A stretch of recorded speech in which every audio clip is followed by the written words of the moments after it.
we've got a very interesting circuit I've drawn on the board. It's an examination question from past examination paper. And you can see here we have 4 toggle switches. Switch 1, switch 2, switch 3 and switch 4.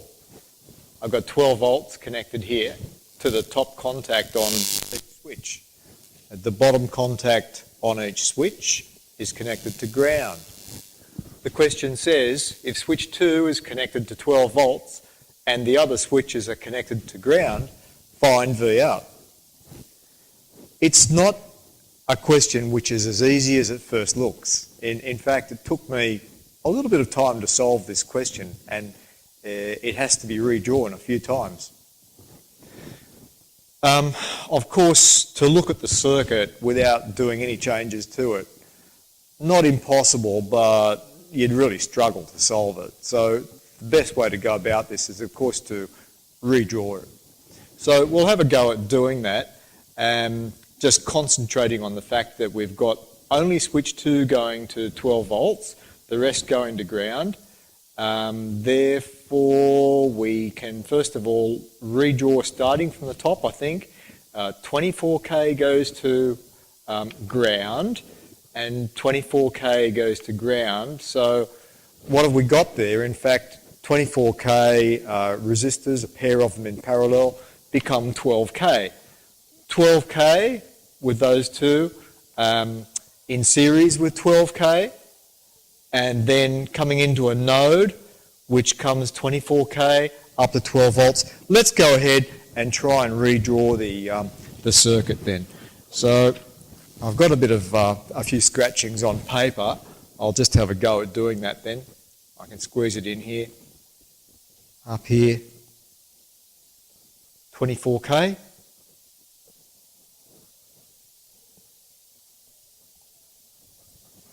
$24K.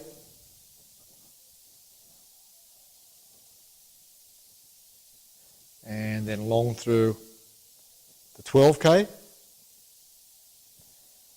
And they represent so far, let's just use a different coloured pen and see what we've done. We've got the two 24K resistors shown here and here. And then the 12K resistor is this one, shown here.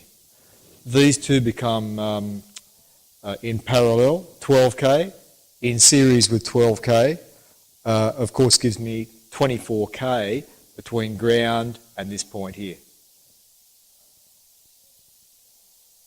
24K. And then from that point, we know that switch 2 is the only switch which is going up to 12 volts supply, so that goes up through a 24K resistor to 12 volts, 24K. Then we have another 12K,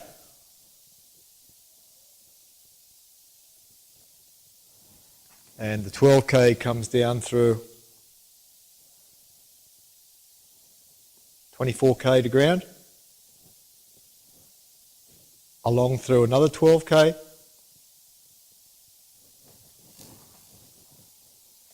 and then down through a final 24K to ground. And the output is from this point here. V out, where this 12K meets this 24K, 24K connected to ground, and this becomes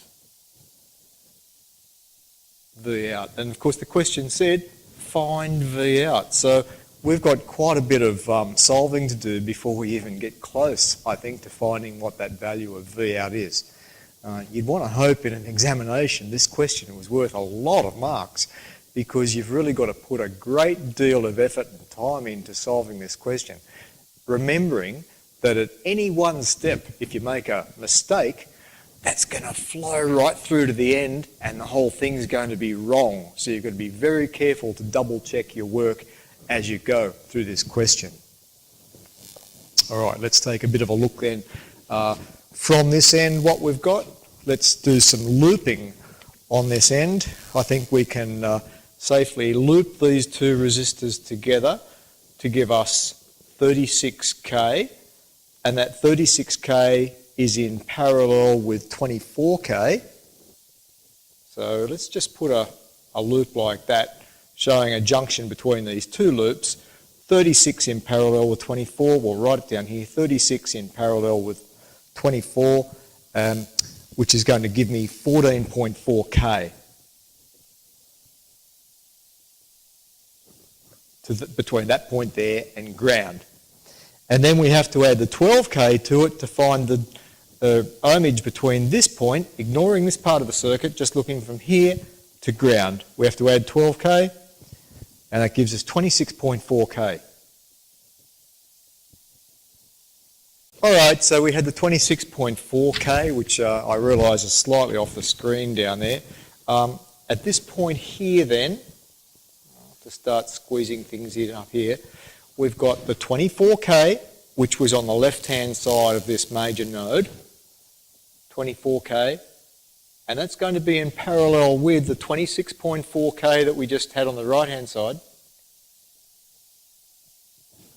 which gives me 12.57k. So therefore we can work out the current now flowing from the 12 volts down through 24k in series with 12.57k. Think about it. I'll just squeeze it up here. We've got 24k plus 12 volts, 24k, and then 12.57k below it. And after we do that and we run the maths on it, we work out that we get down through here, using Ohm's law to work out the current, we get 328 microamps of current.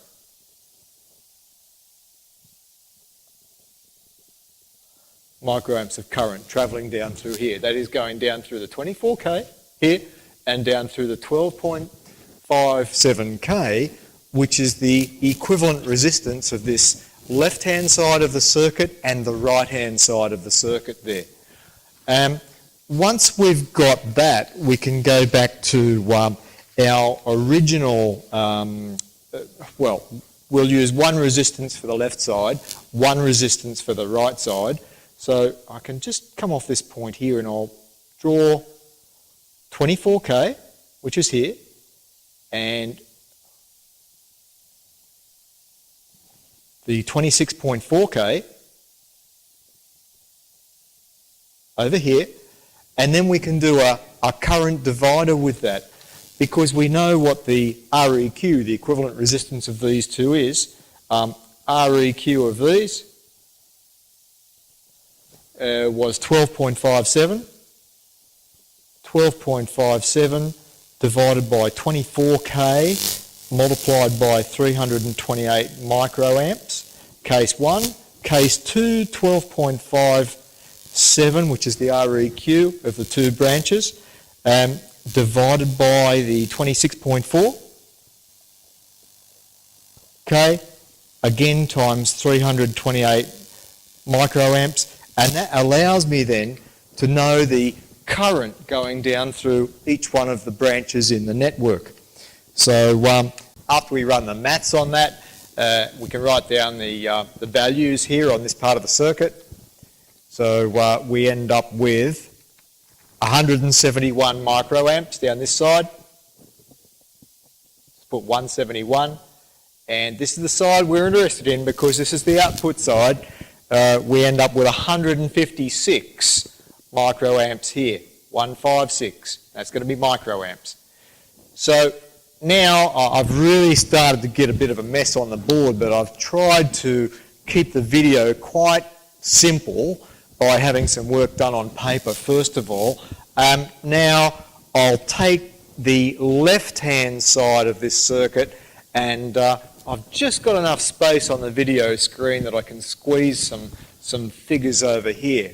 So like I said, we're not interested in the 171 microamp branch. Remember the 328 split. I'm not interested in that. I'm only interested in the 156 microamps, which flows through that 12K resistor and then goes into the rest of the series parallel network.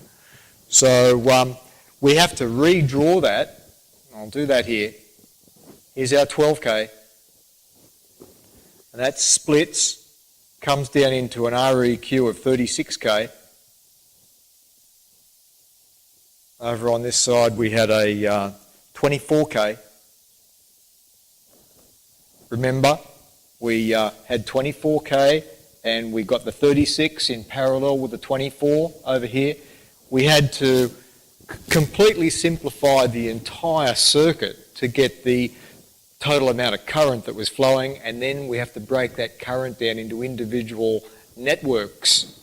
So we've finally got to the stage that we want. We're finally getting closer to that last network that we can do some work on. And again here we had 156 microamps flowing in. I'll use a different coloured pen. 156 microamps travels down through there. And we've got a REQ for the both of those, which is 14.4K. 14.4 then divided by 24 times the 156. Case 1 and case 2 would be 14.4 divided by 36 times the 156 microamps again, and that would give me, on the 24K side, 93.6 microamps. 93.6 microamps. Difference between 156 and 93.6 is going to be what the current is going down through this resistor, and that's going to work out to be 62.4. 62.4 microamps travelling down through there. We're almost done because that 36 ohms represents this 12K in series with the 24K. We now know the current, which is 62.4 microamps. All we have to do then to finish this up is get the 62.4 microamps and then multiply it by the final resistor there, which is 24K. 24K. You've got to all the time be looking for shortcuts that you can take in solutions for major problems like this. I mean, I could have made that a little bit more complicated for myself at the end. I could have got those two resistors and then worked out the voltage across the pair of those, and then done the R2, R1, the R2 over R1 plus R2 times Vs, which would have been the voltage at that point there. But why go down that track? I know I've got the current in this branch. I know that I've got two resistors. I can just multiply that current by the 24K, and that finally gives me 1.49 volts DC. And I guess what we could do with that, we could probably just round that up to make it 1.5 volts. Ideally, of course, you're going to end up with, I'll just hold up my working papers, you're going to end up with the first redrawn circuit. Maybe I'll put that a little bit closer to the camera. I don't know how that'll work out. The first redrawn circuit, and then the second part of the redrawn circuit. So there are no shortcuts in questions like this. You have to take it step by step and know where you're working from. Go to the far extremes, start looping resistances together.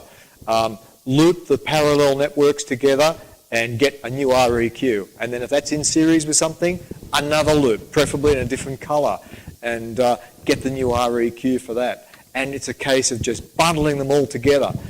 We do this with ladder networks, the same. And it's time consuming, and like I said before, earlier in the video, if you make one mistake, that could sink you. So be really careful when you do this.